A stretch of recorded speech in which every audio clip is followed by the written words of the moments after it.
someone else would call it arguing. And well, we have a couple of knockdown dragouts, and I found out I was wrong.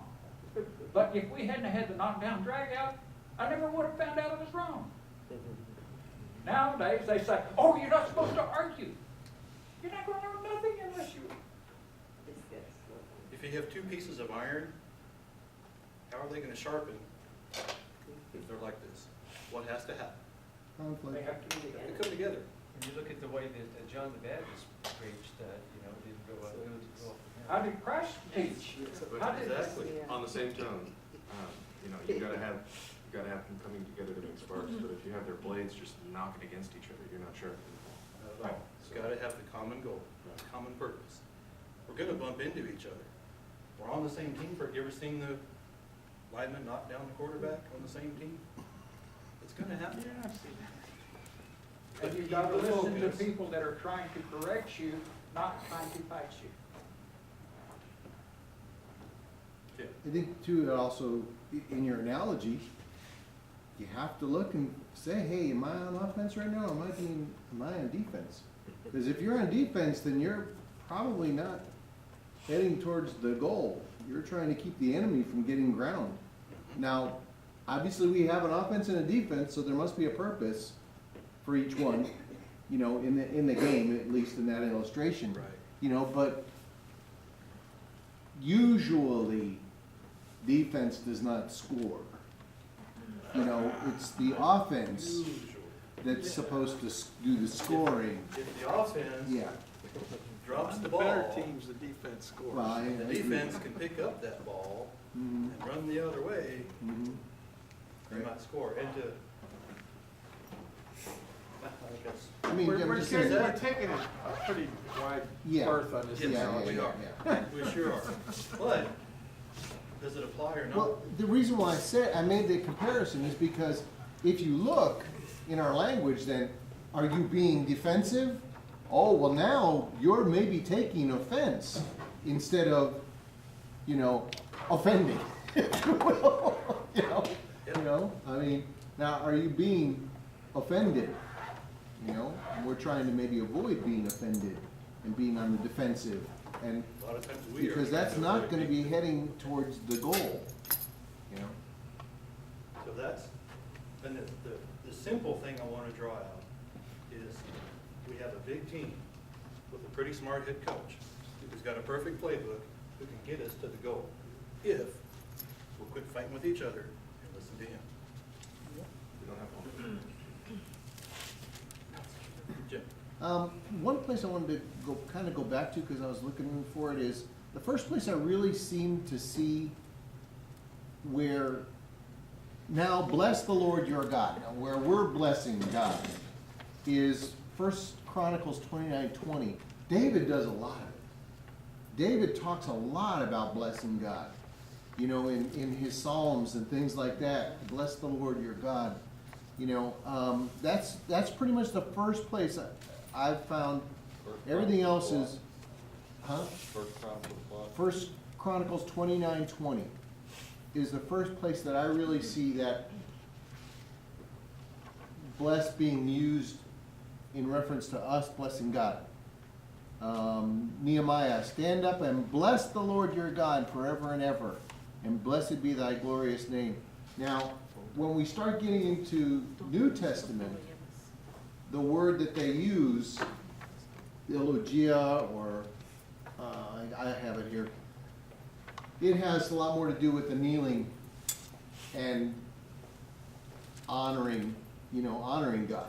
So that the bless makes sense. The blessing, bless the Lord your God, in the New Testament seems to make a lot more sense, in the sense that you're exalting, Is that the same word that's Blessing used? and praising. Well, are the same. yeah, they tend to use that much more in the same. When it gets in the New Testament, I'll But give in the you, Old Testament, is it the same throughout the Old Testament? in the New Testament, the same? No, I mean, is the obviously Old it's Test- Barak. Is the Old Testament the same within itself? Well, Barak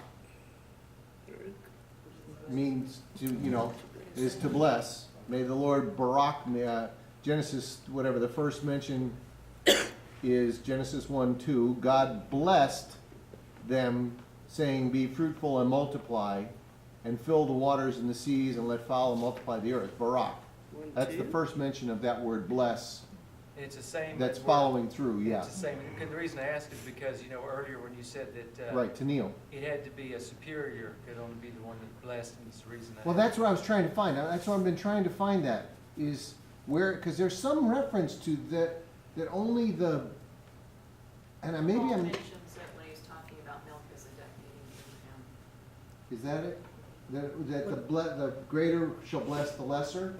Yeah, thank you. Because I knew I'd read that somewhere. It's in Romans. Well, okay. Now, this is kind of a more of a common sense scenario. You get a person with some sort of wealth, he can help the poor a whole lot easier.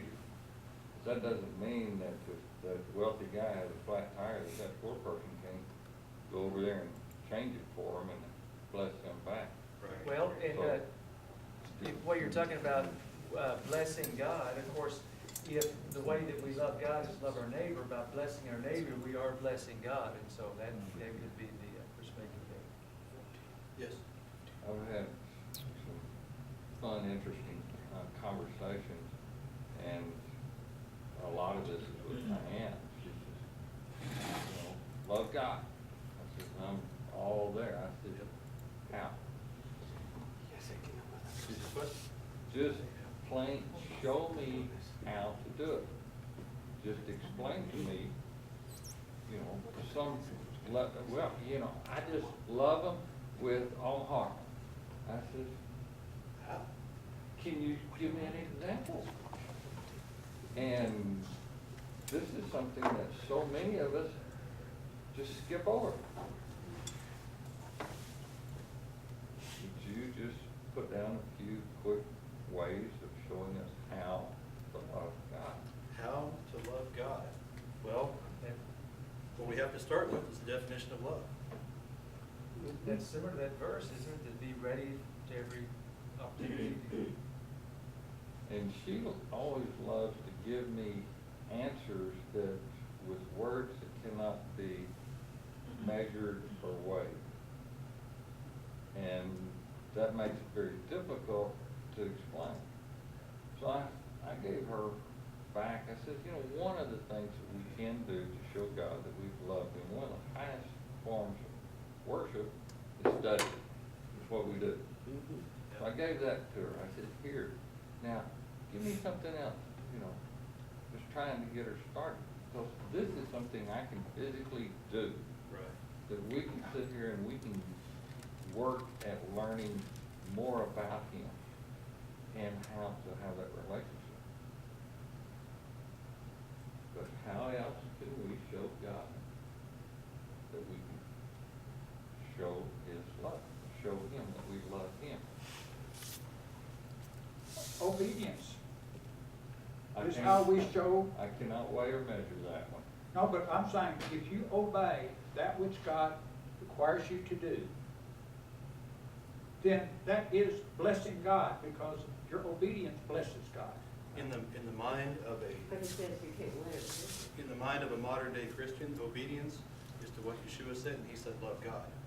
Yes, he So for did. obedience to God is to do what Yeshua said. Yeshua said, love God. Obedience to loving God looks like loving God. No, But I'm just saying, you have this is to do what we have to obedience. think about. We Yeah. can't think about what we think. We know a lot of things in the playbook that show this is how we love God. If you love God, keep His commands. We know that. We believe that. We attempt to try and walk it out. The question is, someone who doesn't know all that, how can we say that? How can we show that? Because if we say, we'll have to be obedient.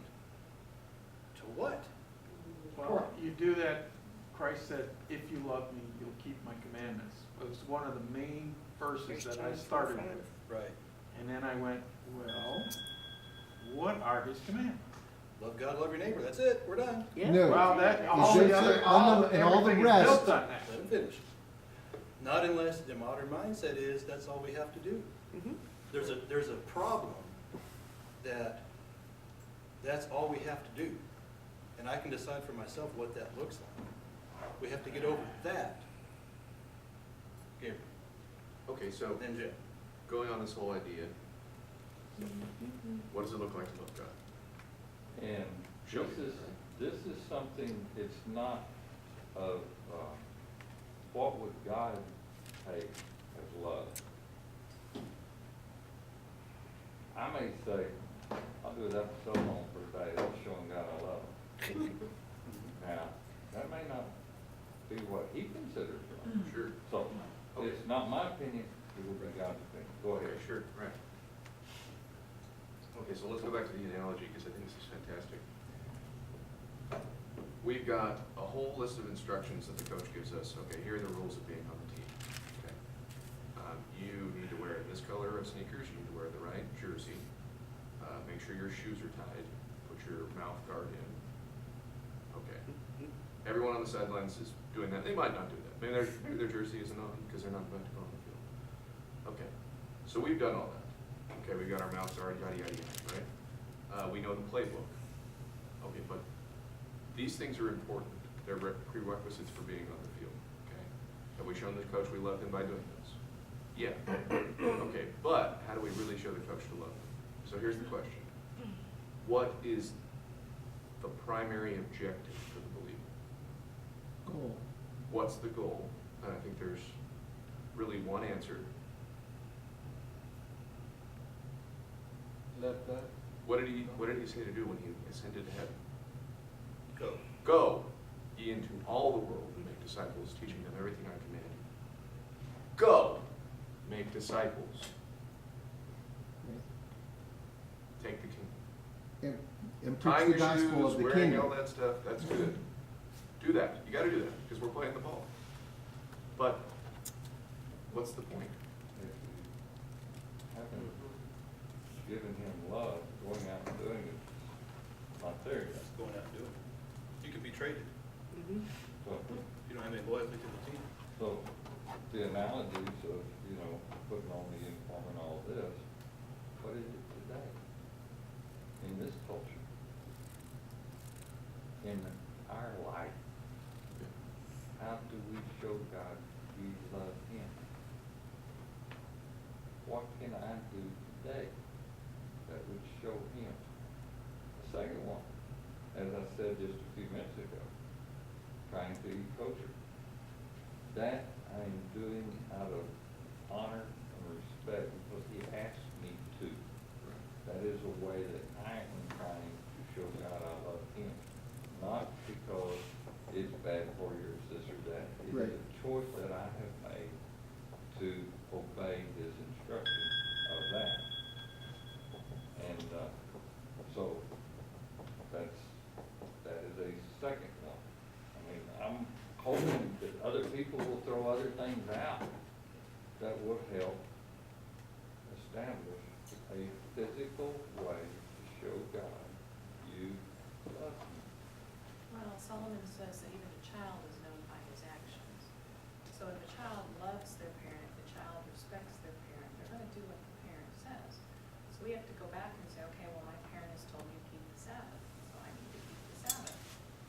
And my keeping of Sabbath may not look exactly like somebody else's, but if it looks like what he said, I'm showing him love. Okay. If he says, I want you to keep these feasts, okay, I'm gonna keep these feasts because I love him and because I wanna meet with him, and that's when he said he's gonna meet with me. So, we will be known by our actions. We are children, and we will be known by our actions. Right. And that's that going. Hmm? That's that going forth Going. that you were talking about, Gabriel. So here's what I'm asking. We've got several physical things we can do. I can wear seats, I can keep the Sabbath, I can eat kosher things, or the clean things, I can keep the feasts and stuff, celebrating Christmas. We know that these things please God, okay? God is jealous, so you don't put up. He's jealous, right? Okay. On the same token, why am I doing this? Other than the fact that I love God, why does God want me to do this? What's the point of the game? Can I answer that? I believe that is an integral part of going out and making disciples. Sure, yeah. It's the beginning, because you will never disciple anyone if you're not doing it. Right. I mean, you're making disciples for someone else. If you're not doing it, but that's the first step, because that's the one where we says, well, they see something different in you.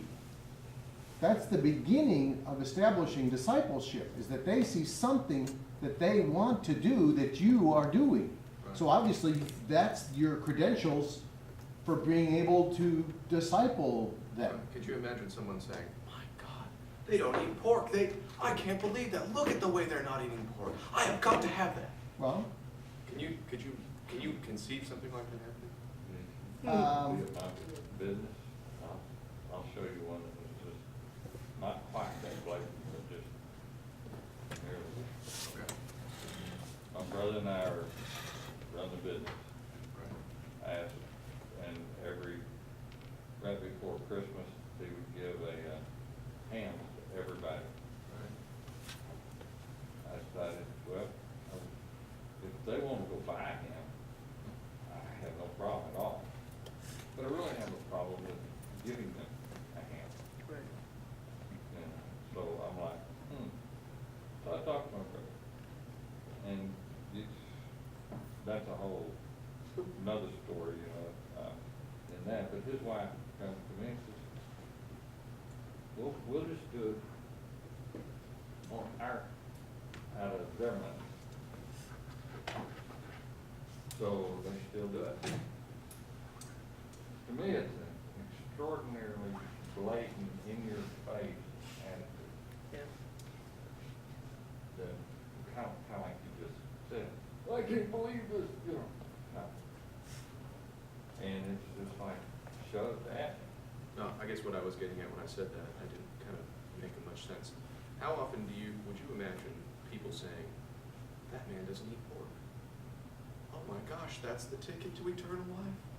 I can't believe it. Why didn't I think of not eating pork? I don't think there's any one thing No, that's but ever there going will to get be- somebody to say that's the ticket to eternal life, and that's the thing that I think you're missing. Is you're saying that we're all talking about there's the one thing that's going to do it. It's not. It's going to be the combination of things. They're going to say, gosh, it doesn't eat pork. What's that about? Oh, you know what? He actually gets together on Saturday with this group of people and they study the Bible. God, I wonder what that. It's not going to be one thing. It's going to be that, and his discipleship is not one thing. It's boom, they see this. Boom, they see this. Boom, they see this. They start noticing a difference from what they're doing and from what everybody else does, and they start going, well, what is it? Why are you doing these different things? I gave up. It's that it gives them something to ask you a question. And here's one of the funniest ones that happened. I believe it was yesterday. One of the guys that works for me, he's somewhat new. He said, his girlfriend, the girl that he's living with, that she's doing a thesis and she's different.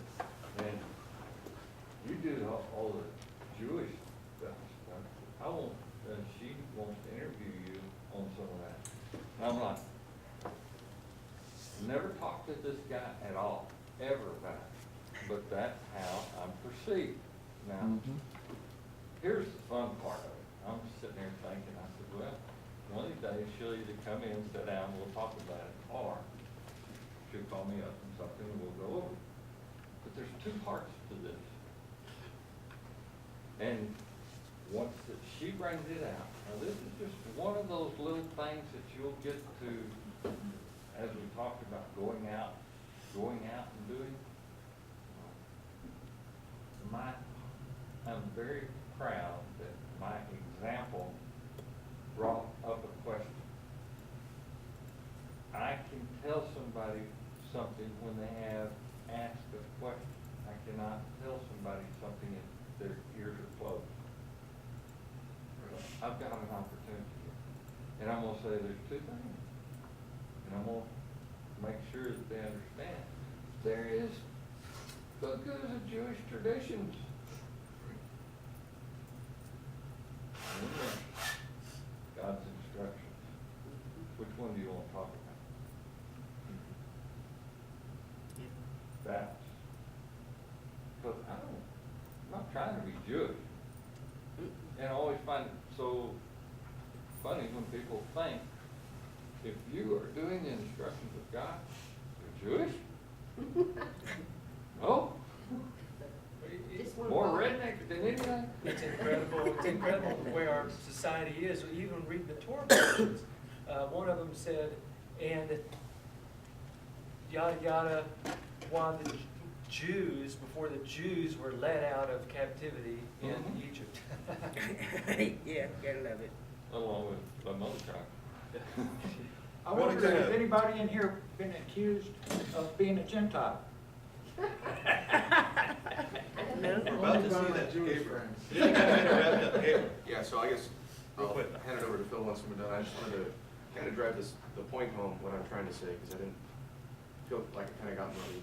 When we look at, okay, in the first century, there were Jews scattered out all over the place. There were Jews in Rome, there were Jews in Greece, they were in all different cultures because they've been scattered in Babylonian exile and then they've been dispersed all over the place. Okay, so we know that there were people all over that were keeping the Torah to some degree. There might have been tradition in it, that's for sure. There's tradition we have.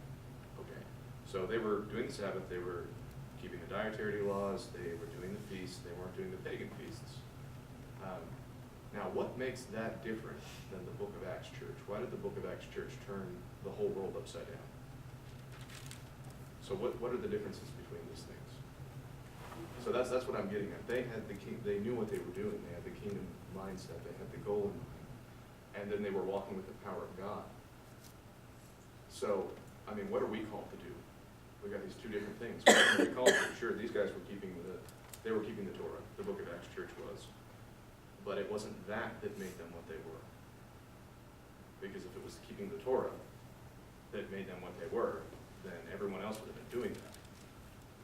So, Well, it was the perversion that crept in, right? And then they kicked it out.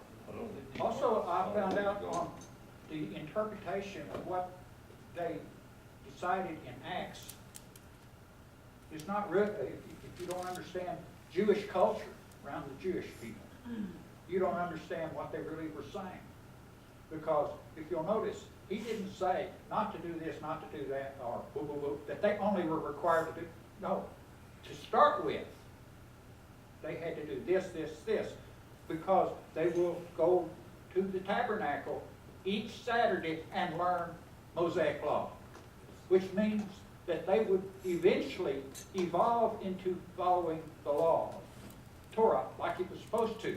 But the first thing they had to do was 1, 2, 3, 4 things. Don't need blood strength. But until they learned from Moses, they had those 4 things that they definitely couldn't do. And then they would learn the others later. Yeah. 1 Timothy 4:15. Speak loud and proud. 1 Timothy 4:15. I can hear it. Be diligent in these matters, give yourself wholly to them so that everyone may see your progress. We want people to see our progress. We need to be diligent in matters. What are they? He tells Timothy, be an example for the believers in speech, life, love, faith, and purity. He didn't say for the pagans, he said for the believers. He says, be an example. Devote yourself to public reading of the scripture, to preaching and to teaching, and do not neglect your gifts. Those are the matters we're to be diligent to. And that was 1 Timothy? 1 Timothy 4, starting in 11 through 15. But All right, why don't we wrap this up? We need to end. It's way past 4. We got people that are hungry. I want to show you a video that goes to exactly, Gabriel, what you're talking about, doing all the things. And Jay, what you're talking about, what can we do? I want to show you a video of what we better not do. This is what not to do as someone who wears eats, keeps the feast, keeps Sabbath, does all these things. It's about 8 minutes. It's in Hebrew. There are some subtitles. It's actually kind of hard to watch, but Would you state where it comes from? YouTube. Yeah, so I can get it on here without showing it, which I can't do. Comes from YouTube. And what's it called? It's called Yaakov and the Religious. All right.